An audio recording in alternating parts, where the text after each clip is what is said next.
الحمد للہ رب العالمین والصلاة والسلام علی رسولہ الکریم اما بعد۔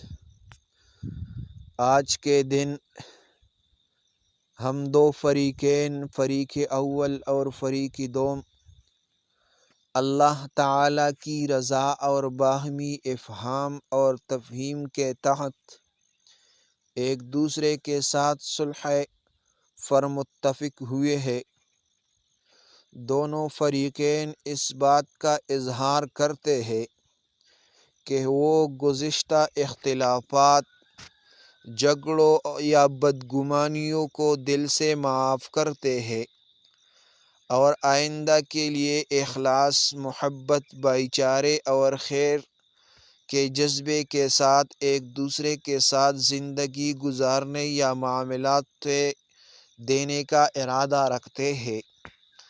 صلح کی شرائط و نکات یہ ہے: نمبر 1، دونوں فریقین آئندہ ایک دوسرے کے خلاف کوئی بدگمانی، دشمنی یا انتقامی کارروائی نہیں کریں گے۔ نمبر 2، گزشتہ تمام رنجشیں، معاملات اور الزامات کو ختم کرتے ہوئے ایک نئے اور مثبت تعلق کا آغاز کیا جائے گا۔ نمبر 3، اگر کسی قسم کا مالی یا قانونی معاملہ ہو تو دونوں فریقین عدالت یا ثالثی کے بجائے باہمی مشاورت سے مسئلہ حل کرنے کی کوشش کریں گے۔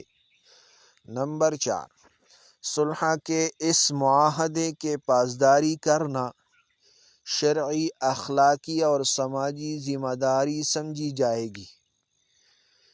ہم دعا گو ہیں کہ اللہ تعالی اس صلح کو دونوں فریقین کے لیے باعث خیر، سکون، عزت اور ترقی بنائے اور ہمیں آپس میں بھائی چارے، محبت اور حسن سلوک کے ساتھ زندگی گزارنے کی توفیق عطا فرمائے۔ اللہ تعالی ہم اس پریشانیوں اور جھگڑوں سے دور رکھے اور ہمارے درمیان محبت اور عزت اور سکون کے ساتھ زندگی گزارنے کی توفیق عطا فرمائے، اور ہم اس فتنے کے دور میں ہم اس جھگڑوں اور بدگمانیوں سے دور فرمائے۔